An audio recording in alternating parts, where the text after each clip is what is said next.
ఏదో ఒక బుక్ పట్టుకొని 4 శ్లోకాలు పట్టుకొని విమర్శిస్తుంటారు ఈ స్వయం ప్రకటిత మేధావులు. ఏ శ్లోకాన్ని విమర్శించాలనుకున్నా అది అవైదికం అయి ఉండకూడదు.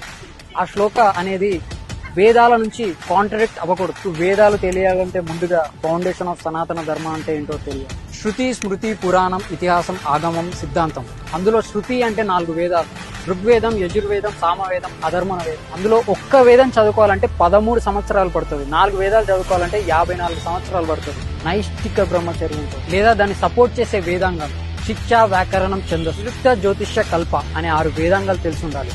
లేదా దాన్ని సపోర్ట్ చేసే 4 ఉపవేదాలైనా తెలిసి ఉండాలి. ఆయుర్వేదం, ధనుర్వేదం, గాంధర్వ వేదం, అర్థశాస్త్రం. మీకు 18 స్మృతులు తెలిసి ఉండాలి, 18 పురాణాలు తెలిసి ఉండాలి. అద్వయం, బద్వయం చైవ, బత్రయం, బతచుష్టయే, అనాపలింగ పూస్కాని.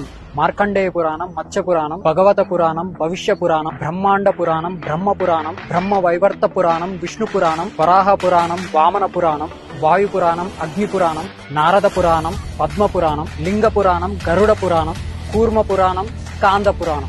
ఒక స్కాంద పురాణంలోనే 1,00,000 శ్లోకాలు ఉంటాయి. అది చదవాలంటే ఇలా లైఫ్ టైం సరిపోదు, మళ్ళీ మాట్లాడతారు.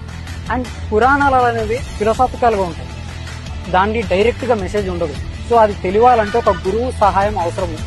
Without having knowledge or qualification in aerospace engineering, how do you expect to understand the rocket science? నువ్వు చదివి రీసెర్చ్ చేసి ప్రాక్టికల్ గా ఇంప్లిమెంట్ చేసి ఎండ్ రిజల్ట్ చూస్తే అప్పుడు నీకు అర్థమవుతుంది రాకెట్ సైన్స్ అంటే ఏంటో. మళ్ళీ మీరు ఆగమ శాస్త్రం గురించి తెలుసుకోవాలి. అందులో 77 శక్తి ఆగమాలు ఉంటాయి, అంటే అమ్మవారి గుళ్ళకి అలానే కడతారు. 28 శైవ ఆగమాలు ఉంటాయి, అంటే శివుడి గుళ్ళు అలానే కడతారు. 108 వైష్ణవ ఆగమాలు ఉంటాయి, అందులో అంటే విష్ణువుకి సంబంధించిన గుళ్ళన్నీ అలానే కడతారు. గుడి కట్టేటప్పుడు అందులో ప్రాకారాలు, శిల్పం, గోపురం, ధ్వజస్తంభం, బలిపీఠం, మూల విరాట్, ఈ మ్యాథమెటికల్ క్యాలిక్యులేషన్స్ అన్ని, ఈ యాంగిల్ ఆఫ్ ఎలివేషన్స్ అన్ని ఒక క్యాలిక్యులేషన్ ప్రకారం చేస్తారు, ఆగమ శాస్త్రం ప్రకారమే చేస్తారు. ఇవన్నీ రాయడానికి కనీసం 10,000 సంవత్సరాలైనా పట్టుంటది. Not precisely.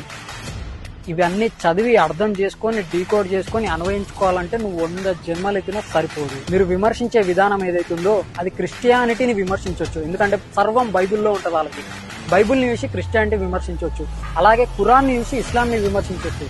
సనాతన ధర్మం అలా కాదు మిత్రమా. అనంత వాహినిలా ప్రవహించే సత్ సాంప్రదాయ సనాతన ప్రవాహాన్ని ఎవరు ఆపలేరు. జై శ్రీరామ్. జై శ్రీరామ్ బోలేగా.